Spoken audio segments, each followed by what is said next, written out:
अस्सलाम वालेकुम dear students, मैं हूँ वहीद वज़ीर। उम्मीद है आप सब खैरियत से होंगे। तो इस वीडियो में हम मेटाबॉलिज़्म के बारे में बात करेंगे कि मेटाबॉलिज़्म है क्या। तो हम पहले काज ऑफ नेम लेते हैं कि मेटाबॉलिज़्म को ये नाम क्यों दिया है।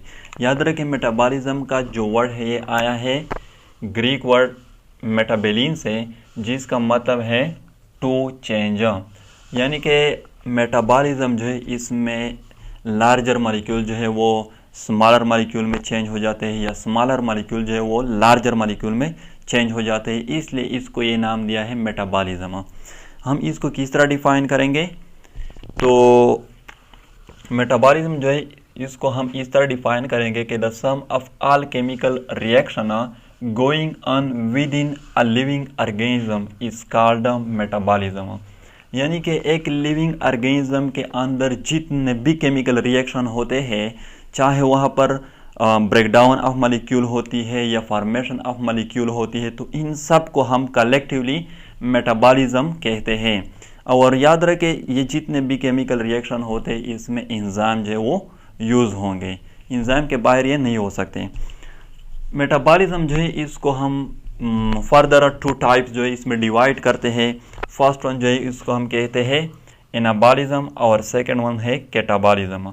तो एनाबॉलिज्म जो है इसमें स्मॉलर मॉलिक्यूल जो है ये कंबाइन हो जाते हैं और लार्जर मॉलिक्यूल जो है वो बना लेते हैं, तो इसको हम नाम देते हैं एनाबॉलिज्म।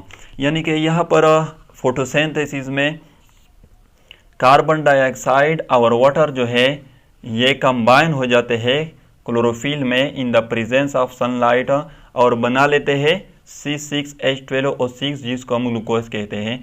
इसके साथ साथ ऑक्सीजन और वाटर भी as a by product release हो जाते हैं।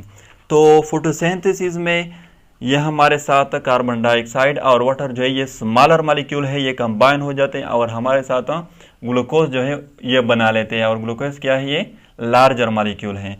तो इस प्रोसेस को हम एनाबॉलिज्म का नाम देते हैं, यानी कि जिसमें स्मॉलर मॉलिक्यूल जो है वो कंबाइन हो जाए और लार्जर मॉलिक्यूल बना ले, उसको हम एनाबॉलिज्म कहते हैं। सेकंड वन जो है वो है कैटाबॉलिज्म। तो कैटाबॉलिज्म जो है ये एनाबॉलिज्म के 100% अपोजिट है। इसमें लार्जर मॉलिक्यूल जो है उसकी ब्रेकडाउन हो जाती है और वो चेंज हो जाता है स्मॉलर मॉलिक्यूल में। यहाँ पर आप लोग देख सकते हैं रिस्पायरेशन जो है इसमें ये ग्लूकोज जो है ये कन्वर्ट हो जाता है, यानी इसकी ब्रेकडाउन हो जाती है in the presence of oxygen. किस चीज़ में, कार्बन डाइऑक्साइड, वाटर और इसके साथ साथ एटीपी यानी कि एनर्जी भी रिलीज हो जाती है। तो फिर इस तरह प्रोसेस को हम नाम देते हैं कैटाबॉलिज्म, जहाँ पर लार्जर मॉलिक्यूल जो है वो चेंज हो जाए या उसकी ब्रेकडाउन हो जाए स्मॉलर मॉलिक्यूल में। तो एनाबॉलिज्म जो है ये क्या है, इसमें एनर्जी स्टोर होती है। यानी कि फोटोसिंथेसिस जो है ये आप लोगों को पता होगा, फोटोसिंथेसिस जो है ये क्या है, एनर्जी स्टोरिंग प्रोसेस है। और कैटाबॉलिज्म जो है इसमें एनर्जी रिलीज हो जाती है, क्योंकि इसमें मॉलिक्यूल की ब्रेकडाउन हो जाती है। यानी कि रिस्पायरेशन आप लोगों को पता होगा कि रिस्पायरेशन जो है ये एनर्जी रिलीजिंग प्रोसेस है, इसमें एनर्जी एटीपी रिलीज हो जाती है।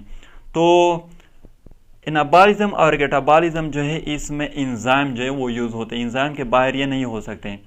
तो डियर स्टूडेंट्स, ये थी मेटाबॉलिज्म। अगर वीडियो अच्छी लगे तो लाइक भी करें, कमेंट भी करें। अगर अभी तक चैनल को सब्सक्राइब नहीं किया है तो चैनल को भी सब्सक्राइब करें। थैंक यू एंड खुदा हाफिज़।